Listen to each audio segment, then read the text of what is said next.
On the night of the 14th waxing moon of the 6th lunar month, as dawn was approaching and the Bodhisattva close to waking, 5 auspicious signs appeared in his dreams.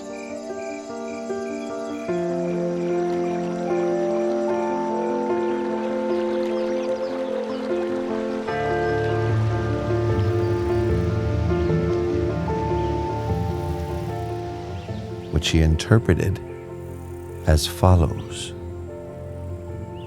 1. He would achieve enlightenment as the Buddha. 2. He would declare the true Dhamma for the benefit of all humans and deities. 3. A great number of people would come to train under him, thus establishing the Buddha, the Dhamma, and the Sangha. 4. People of all castes and classes after training under him would come to understand the same pure Dhamma. 5. People from all over the world would bring offerings to him to express their faith and trust, but his heart would remain unstained by even the slightest attachment to such wealth.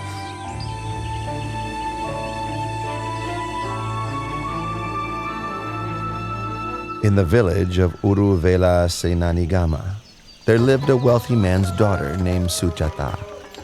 When she was young, she made a vow to the deity abiding in a banyan tree close by, so that she might have a husband of equal wealth and birth, and that her first child might be a son.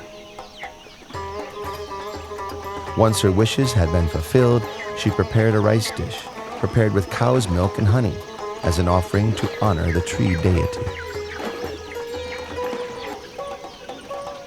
Madam Suchada! Madam Suchada!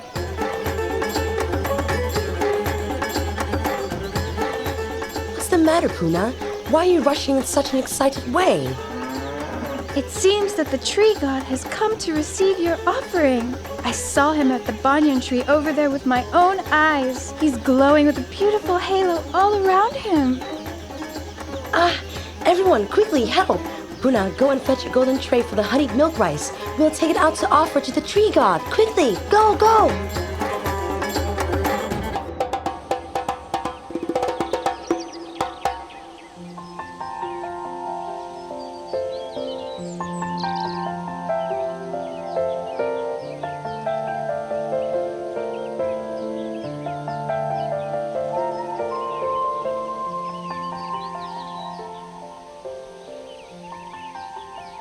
All of my wishes have been so graciously granted. Please, may I offer this meal of honeyed milk rice and this golden tray to you.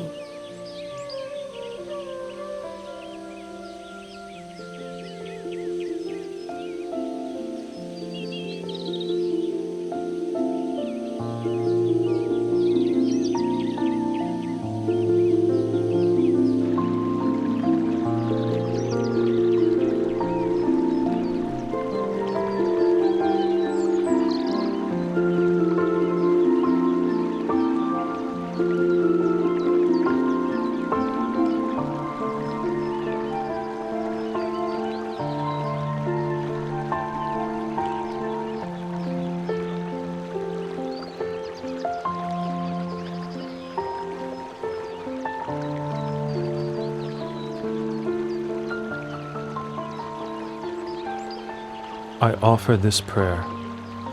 If I am to succeed in realizing perfectly enlightened knowledge, may this golden tray float up the river against the current.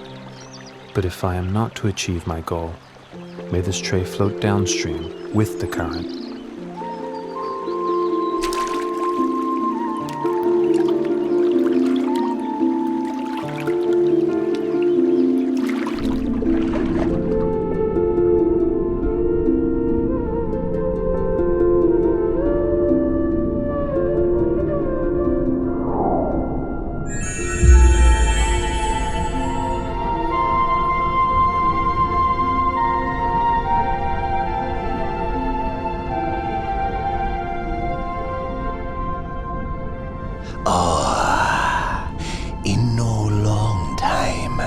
3 Buddhas have become enlightened here, and now one more is about to attain to the Dharma.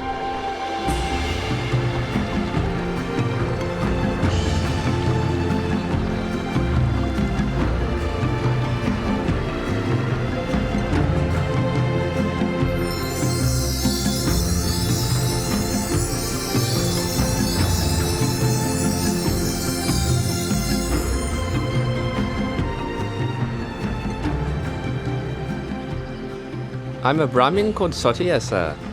I'm inspired with great faith at the sight of you. Please let me show my respect. May I offer you 8 handfuls of blade grass?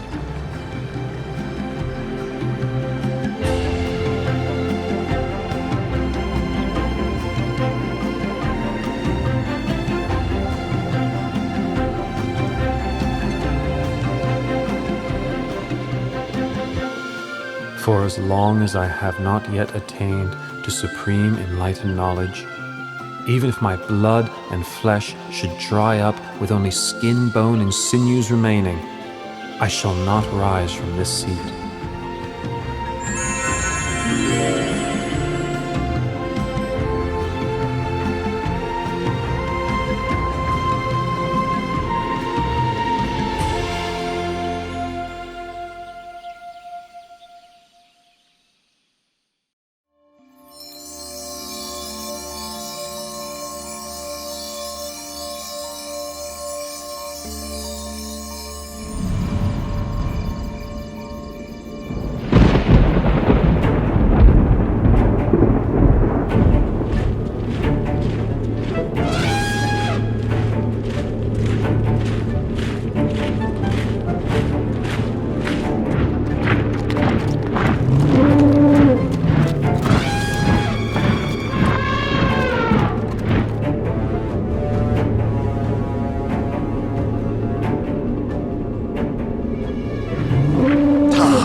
I've been following Prince Siddhartha's every step so as to stop him from achieving enlightenment.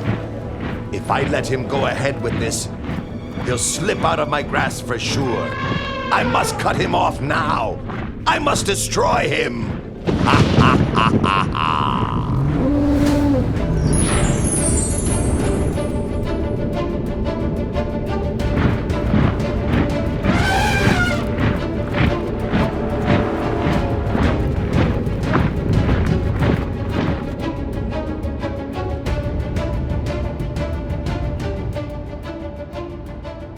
The power of the Bodhisattva's spiritual qualities and goodness, accumulated over countless lifetimes, protected him as though in invisible armor, his heart steady and peaceful, unshaken by fear.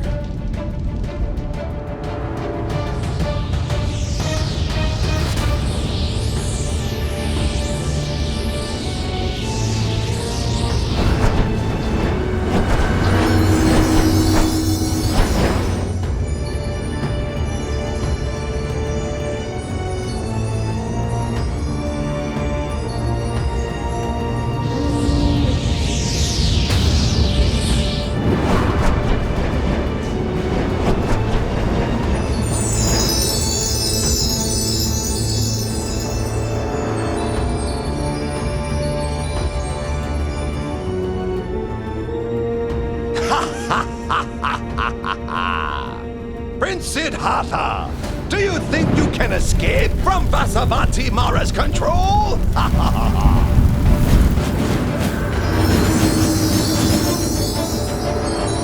Huh?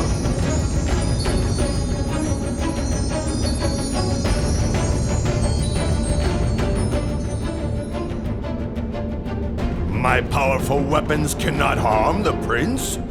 I must make use of a ruse to deceive him. Prince Siddhartha, the seat you sit on came to be because of my own spiritual powers. My troops are my witnesses. You must get up at once. Pay attention, King of Deceivers. This seat comes to me as the fruit of my good actions, accumulated through all of my efforts in the past. Then who will bear witness to your ownership of this seat? I will bear witness.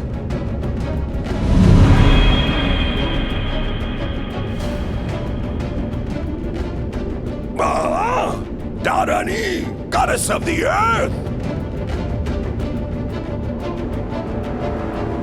All the merit made by his good actions in the past, even the water which he has poured on the ground in dedication of merit, soaked up by my hair and kept close to my head, is sufficient to bear witness to his virtues.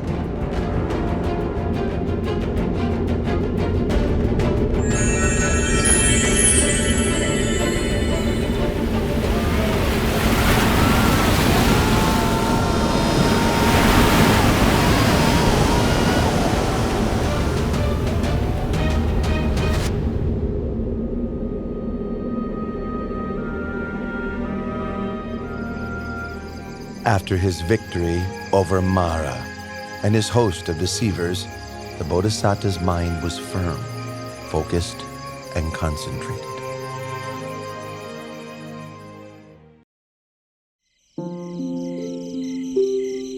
At dusk, the Bodhisattva began to develop meditative insight, attaining to the first knowledge, Pubenivasa Nusatinyana, the ability to recollect his past lives.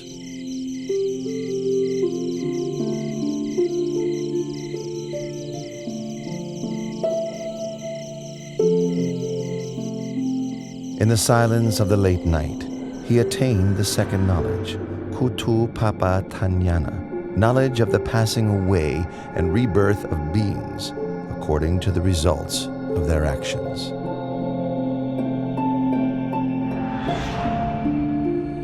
Close to dawn, the Bodhisattva attained to the third knowledge, Asavakayanana, knowledge of the destruction of mental defilements, complete liberation and freedom from suffering. He thus came to be the fully self-awakened Buddha.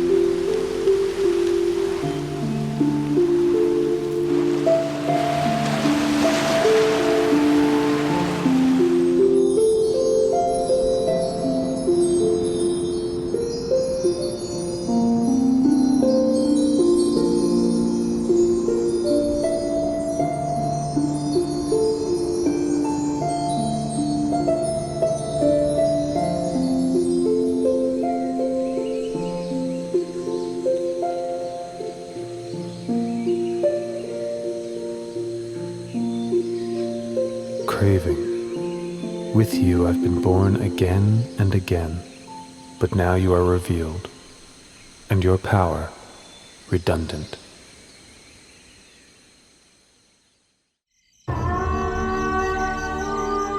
After the Bodhisattva had attained to the Dhamma and become the Buddha, he sat under the Maha Bodhi tree, enjoying the bliss of freedom for 7 days.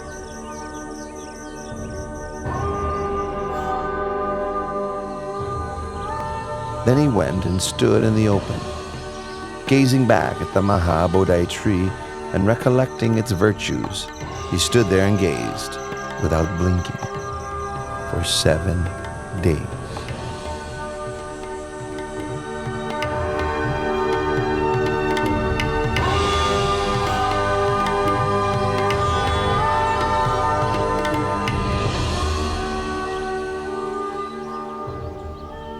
After that, the new Buddha walked back and forth between the Maha Bodhi tree and the place where he had stood for another 7 days. Having walked meditation for 7 days, for the 4th week, he sat meditation in a crystal shelter prepared for him by heavenly beings. He sat and contemplated the most profound Dhamma for 7 days.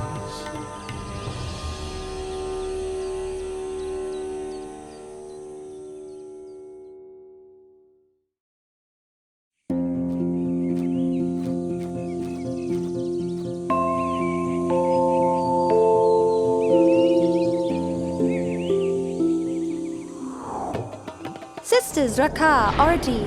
That's the recluse Gautama who attained the Dhamma. That's right, Sister Tanha. That's him for sure. Our father, Lord Mara, together with all his troops, could not defeat this one and was humiliated. It's up to us to find a way to take revenge. Tanha, Raka, in this world, I've never met a man whose heart could resist the three of us. We who embody infatuation and desire. Ardi, you're right. We will use our femininity to ensnare the recluse Gautama in the bonds of sensuality and entangle him for countless time.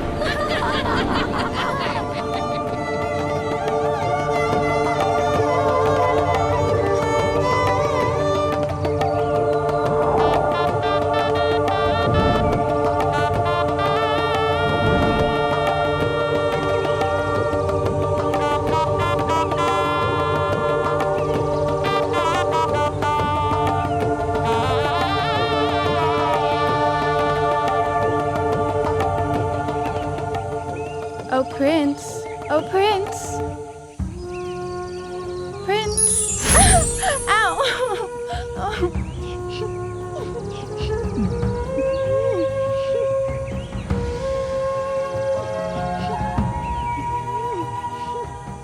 Daughters of Mara, go back.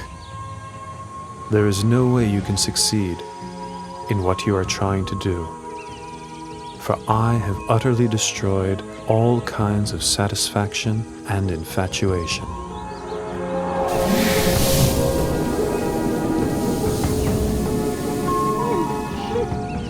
My name is Tanha, and this is Rakan Arti. We're not here to tease or deceive you, but the truth is, we are quite taken with the sight of you. Really and truly, sir, no one has ever made us feel so enamored as you. No one, sir. That's right. The three of us offer our bodies and our hearts to your service, expecting no reward. Our wish is simply that you find satisfaction in us, even if only for a short time. That would make us so very happy. I've told you already. I have utterly destroyed all kinds of satisfaction and infatuation. You will not find what you are looking for. There is nothing for you here. You should go away.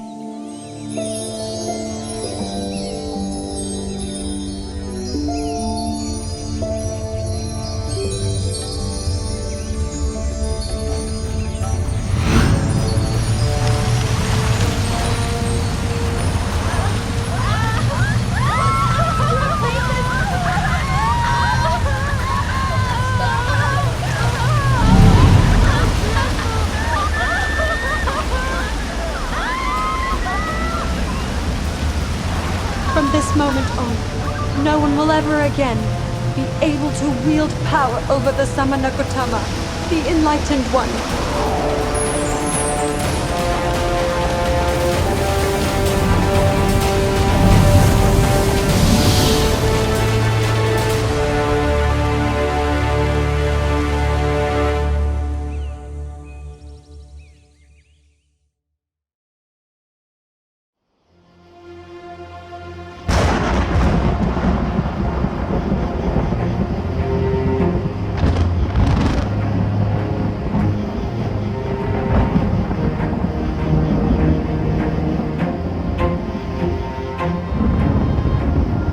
In the sixth week, the Buddha sat enjoying the bliss of freedom underneath the Mukalinga tree.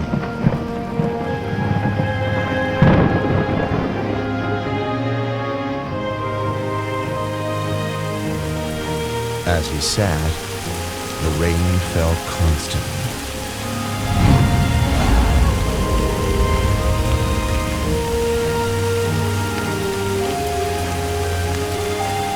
A king of Nagas, called Mukalinga, saw him and was inspired with faith. He coiled his body around the Buddha, then opened his hood over the Blessed One's head to protect him from the wind and rain.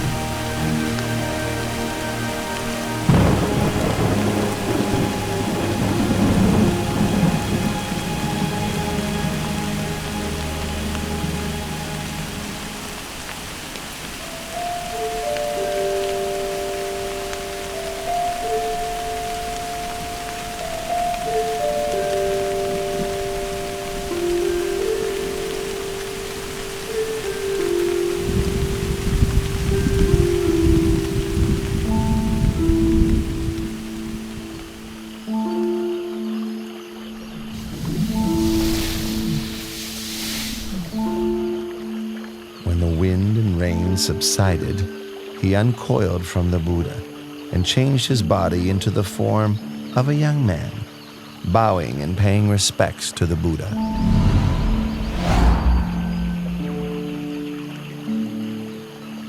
I, Naga King Muchalinda, am the Buddha's servant. I pay homage to the Blessed One.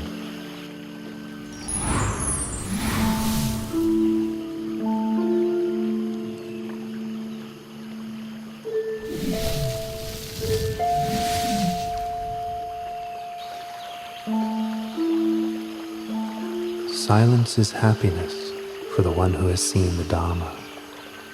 Delight in the peace of seclusion, harmlessness to all beings, freedom from lust, and overcoming sensuality. These are the highest joys in the world. Eradication of conceit is the greatest happiness of all.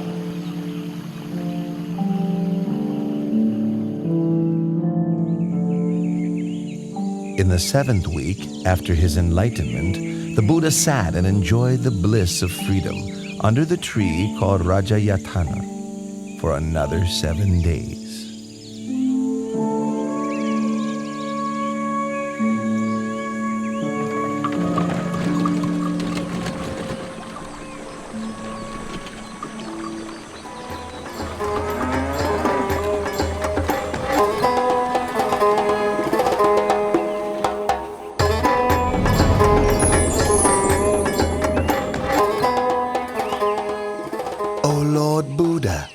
You have enjoyed the bliss of freedom for 7 weeks without taking any food to eat. Please accept this medicinal fruit I have brought for you from the heavenly world.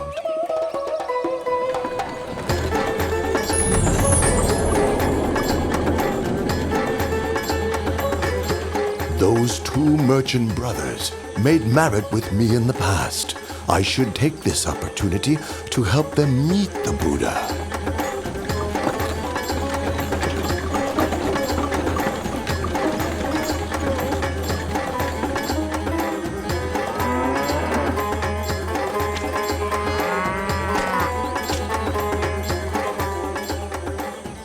Look, Tapusa, all of our carts have stopped as if fixed to the ground. No matter how much our men work the bullocks to make them pull, the carts still won't budge. They just won't move. It's strange. Why would the... Huh? You 2 merchants, do you know that the just now enlightened, perfectly awakened Buddha is now sitting under the Rajayatana tree over there? You'd better go and pay your respects to him, then offer him the baked and ground grain meal you're carrying with you. It will be a cause for your benefit and happiness for a long time.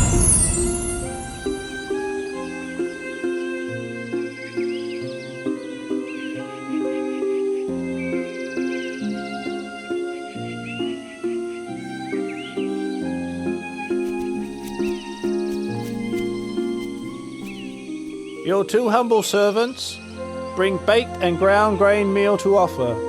Please may the Lord Buddha accept our offering. I lost my alms bowl before my enlightenment. When I accepted the honeyed milk rice from Sujata, I floated the golden tray off in the stream. Now these 2 merchants are offering me a meal.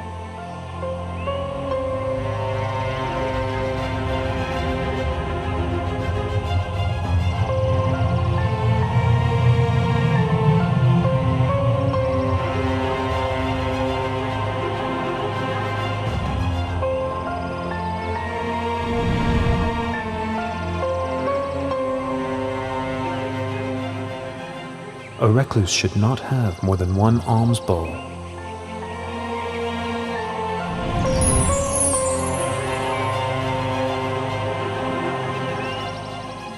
We, Tapusa and Balika, declare ourselves to be lay Buddhists. We take refuge in the Buddha and the Dharma for the rest of our lives. Your 2 humble servants Balika and Tapusa would like to ask you for some object that we may keep, to honor and revere.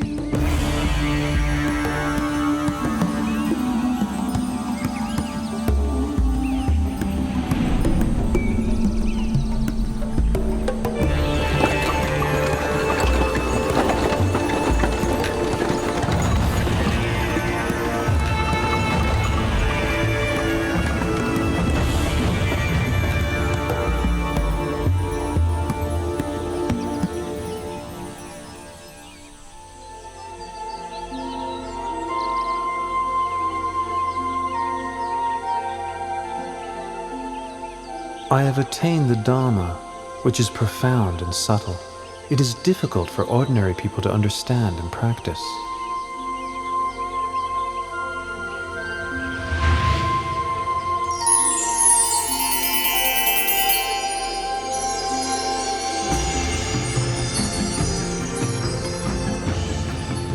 There are several kinds of people in this world. The quick-witted, upon hearing my teachings, know and understand them quickly, just like a lotus flower above the surface of the water that blossoms as soon as it receives the sun's rays. Those of moderate intelligence, having heard my teachings and then receiving some further explanation and training, are able to know and understand within a short time, just like a lotus flower level with the surface of the water, ready to blossom the next day.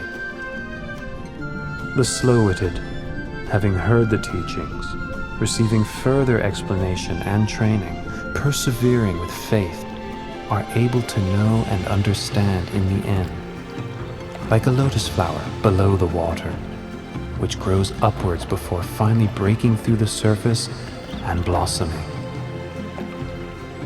The final kind of person, no matter how many times they hear the Dhamma, are unlikely to grasp the meaning or understand, although their listening may be a cause for realization in a future existence. This type may be compared to a lotus down in the muck and mire, falling prey to fish and turtles, not rising up and blossoming. This being the case, I'll preserve my life for the sake of spreading the Dhamma. I will teach humankind until the Dhamma becomes firmly established and widespread for the benefit and happiness of all for a long time.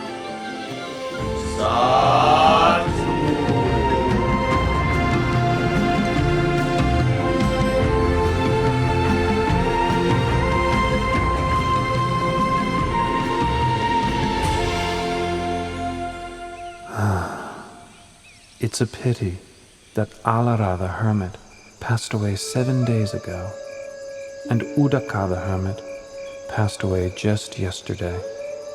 If Alara Galama could have lived for another 7 days, and Udaka Ramaputta just one more day, they would both have surely attained enlightenment. The Buddha had known through superhuman knowledge of the passing away of Alara Kalama and Udaka Ramaputta. Then he remembered the Pankavagiya, the 5 monks who had attended him while he was practicing extreme asceticism. Each of the 5 had well-developed faculties. If they could hear the teaching, they would surely soon attain to the Dhamma.